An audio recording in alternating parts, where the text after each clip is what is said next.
Praise the Lord. கர்த்தருடைய பரிசுத்த நாமத்துக்கு மகிமை உண்டாவதாக. இந்த நாளில் கூட இந்த டெய்லி டிலின்ஸ் மூலியமாய் கர்த்தருடைய வார்த்தை கொடுக்க தேவன் கொடுத்த இந்த வாய்ப்புக்காக தேவனுக்கு நன்றி செலுத்துகிறேன். இந்த புதிய மாதத்தில் கூட ஏசப்பா உங்கள் வாழ்க்கையில் அநேக அற்புதங்களை செய்து உங்களை மகிழ செய்ய போகிறார். இந்த நாளில் கூட கர்த்தருடைய வார்த்தையை பார்த்து உங்களுக்காக ஜெபிக்க போகிறேன். வேத புஸ்தகத்தில் சங்கீதம் 55 அதிகாரம் 22 வசனத்தை வாசிப்போம். Slam chapter 55 verse 22.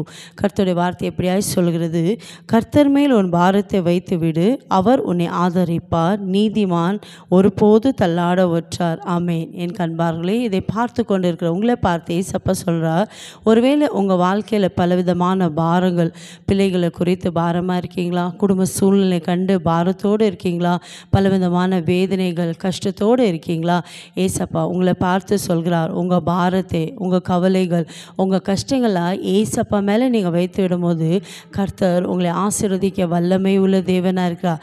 அதுதான் பக்தனாத தாவீது இப்படியா சொல்கிறார், கர்த்தர் மேல் உன் பாரத்தை வைத்து விடு, அவர் உன்னை ஆதரிப்பார். ஒருவேளை உங்கள் வாழ்க்கை இருக்கிற கஷ்டங்களை கண்டு, போராட்டங்களை கண்டு, என்னை ஆதரிக்க யாரும் இல்லையே, என்னை விசாரிக்க யாரும் இல்லையே, இந்த கஷ்டமான சூழலை எனக்கு உதவி செய்ய யாரும் இல்லைன்னு கலங்கி கொண்டிருக்கீங்களா, உங்களை பார்த்து தான் ஏசப்பா சொல்கிறார், உங்களுக்கு என்ன பாரமாக இருக்குதோ, ஒருவேளை கடன் பிரச்சனை நிமித்தம் பாரத்தோடு இருக்கீங்களா, குடிக்கார கணவன் நிமித்தம் பாரத்தோடு இருக்கீங்களா, என்ன காரியம் இருந்தாலும் சரிங்க, அந்த பாரத்தை நீங்கள் சுமக்காதபடிக்கு ஏசப்பா மேலே நீங்கள் வைக்கும் போது, அப்படின்னா ஏசப்பாக்கு நீங்கள் ஜெபத்தில் தெரிவிக்கும் போது கர்த்தர் அதை லகுவாய் மாற்ற வல்லமை உள்ள தேவனாக இருக்கிறார். இந்த நாட்டில் பார்க்கும்போது அநேகருடைய வாழ்க்கையில் ஏதோ ஒரு சூழ்நிலை, ஏதோ ஒரு பிரச்சனை, ஏதோ ஒரு போராட்டம், பலவிதமான கஷ்டத்தோடு காணப்படுறாங்க. ஆனால் இன்றைக்கு ஏசப்பா சொல்கிறா, உன் பாரத்தெல்லாம் என் மேலே வைத்து விடு, உனக்கு என்ன கஷ்டம், உனக்கு என்ன கவலை, உனக்கு எது பாரமாக நீ நினைக்கிறியோ அது ஏசப்பாவோட சமூகத்தில் நீ கொண்டு வரும்போது, ஏசப்பாவை நோக்கி நீங்கள் ஜெபிக்கும் போது கர்த்தர் உங்களை ஆதரிக்க வல்லமை உள்ள தேவனாக இருக்கிறார்.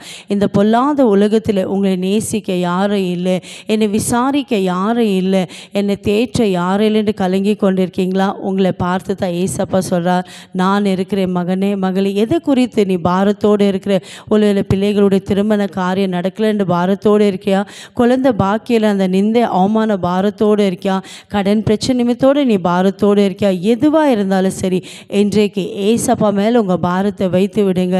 உங்களுக்கு இருக்கிற கஷ்டங்கள், பிரச்சனைகள், போராட்டங்கள் எவ்வளோ பெரிதாக இருந்தாலும் அது எல்லாவற்றையும் மாற்ற ஏசப்பாக்கு வல்லமை உண்டு. இந்த நாளில் கூட யாரெல்லாம் ஏசப்பா வார்த்தையை விசுவாசிக்கிறீங்களோ, ஏசப்பாவோட வார்த்தையை நம்புகிறீங்களோ, இன்றைக்கி உங்கள் இருதயத்துக்குள்ளே இருக்கிற எல்லா பாரத்தை ஏசப்பா எடுத்து போகிறார். உங்களுக்குள்ள இருக்கிற எல்லா துக்கத்தை நீக்கி கர்த்தர் உங்களுக்கு சந்தோஷத்தை கொடுக்க போகிறார். நீங்கள் விசுவாசித்தால் இன்றைக்கு ஒரு அற்புதத்தை பார்க்க போகிறீங்களே, விசுவாசிக்கிறீங்களா? இருக்கிற இடத்துல ஏசப்பா நோக்கி ஜெபிக்கலாமா? எங்களை அதிகமாக நேசிக்கிற தகப்பனே, இந்த நாளில் கூட வாக்கு கொடுத்தீரப்பா, கர்த்தர் மேல் உன் பாரத்தை வைத்து விடு, நான் உன்னை ஆதரிப்பேன் என்று வாக்கு கொடுக்கிறவர், வாக்கு மாறாத தேவன் ஏசப்பா. என் ஜனங்கள் எந்தெந்த காரியத்தில் பாரத்தோடு இருக்கிறாங்களோ, கவலையோடு இருக்கிறாங்களோ, கண்ணீரோடு இருக்காங்கப்பா, எல்லாவற்றையும் உமக்கு தெரிவிக்கிற நேரத்தில் ஆவியானவர் தாமே ஒவ்வொருத்தரை விடுதலை ஆக்குவீராக. விடுதலையின் தேவன் என் ஜனங்களுக்கு விடுதலை கொடுப்பீராக. எந்த காரியத்தை பாரமாய் சுமந்து கொண்டு இருக்காங்களப்பா, இன்றைக்கு அது உம்மிடத்தில் தெரிவிக்கும் போது எல்லாவற்றிலும் கர்த்தர் நீங்கள் விடுவித்து, நீங்கள் ஆசீர்வதிக்க, நீங்கள் ஆதரிக்க வல்லமை உள்ள தேவனாக இருப்பதுக்காய் ஸ்தோத்திரப்பா. உம்முடைய வார்த்தை அனுப்பி ஏசப்பா, என் ஜனங்களை நீங்கள் விடுவித்ததுக்காக நன்றி. உம்முடைய வார்த்தை அனுப்பியப்பா, என் ஜனங்களை நீங்கள் ஆசீர்வதித்ததுக்காக நன்றி அப்பா.